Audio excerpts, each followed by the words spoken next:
തൊഴിൽ നഷ്ടപ്പെട്ട് സൗദിയിൽ നിന്നും നാട്ടിലേക്ക് മടങ്ങുന്ന മലയാളികളുടെ വിമാന ടിക്കറ്റ് സർക്കാർ വഹിക്കുമെന്ന നിലപാടിൽ മാറ്റമില്ലെന്ന് മന്ത്രി മഞ്ഞളാം കുഴിയലി പറഞ്ഞു. പ്രവാസികൾ മടങ്ങിയെത്തിയാൽ മാത്രമേ അവരുടെ കഴിവിനനുസരിച്ച് പുനരധിവാസ പദ്ധതികൾ കൊണ്ടുവരാൻ പറ്റുകയുള്ളൂ എന്നും മന്ത്രി ജിദ്ദയിൽ പറഞ്ഞു.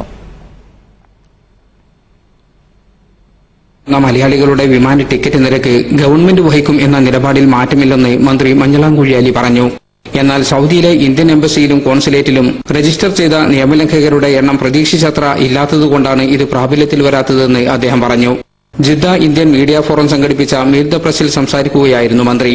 പ്രവാസികൾ നാട്ടിൽ മടങ്ങിയെത്തിയതിനു ശേഷം അവരുടെ കഴിവിനനുസരിച്ച് മാത്രമേ പുനരധിവാസ പദ്ധതികളെക്കുറിച്ച് തീരുമാനമെടുക്കാൻ സാധിക്കുകയുള്ളൂ എന്നും മന്ത്രി പറഞ്ഞു. 2-3 കാര്യങ്ങൾ നമ്മൾ മനസ്സിലാക്കേണ്ട. ആരൊക്കെയാണ് വരുന്നത് നമുക്ക് അറിയണം.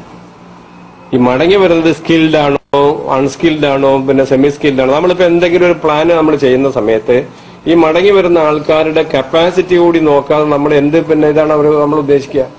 അല്ല, ഒരു സംശയമില്ല. ഗവൺമെന്റിന്റെ കമ്മിറ്റ്മെന്റ് ഇറ്റ് ഹോൾഡ്സ്. അത് എന്ത് തന്നെയാലും നടക്കും. അതിൽ പിന്നെ ഒരു ടിക്കറ്റ് ഫെയർ പിന്നെ കൊടുക്കാൻ പിന്നെ തയ്യാറാണ് സർക്കാർ.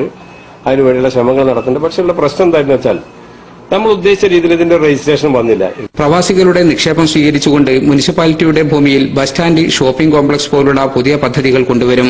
തിരുകേശവുമായി ബന്ധപ്പെട്ട് ഗവൺമെന്റ് കോടതിയിൽ സമർപ്പിച്ച സത്യവാങ്മൂലം മാറ്റാമെന്ന് മുസ്ലിം ലീഗ് ആർക്കെങ്കിലും ഉറപ്പുകൊടുത്തതായി അറിയില്ലെന്നും മന്ത്രി പറഞ്ഞു. നിങ്ങൾ പിന്നെ മറ്റുള്ള ഇല്ലാത്ത ഓരോ ന്യൂസുകളൊന്നും നോക്കിയിട്ട് ഇങ്ങനെ പറഞ്ഞിട്ട് കാര്യമില്ല. അങ്ങനെ ഒരു ഇതൊക്കെ എഴുതി കൊടുക്കാൻ അല്ലെങ്കിൽ ഇത് പറ്റുമോ?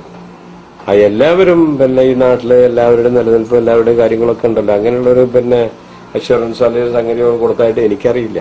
പ്രവാസികളിൽ നിന്നുള്ള പണമൊഴുക്ക് നിന്നാലും സാമ്പത്തികമായി പിടിച്ചു നിൽക്കാൻ ഇന്ന് കേരളത്തിനാവുമെന്നും അദ്ദേഹം പറഞ്ഞു. Jaleel Kannamangalam, Asianet news, Jeddah.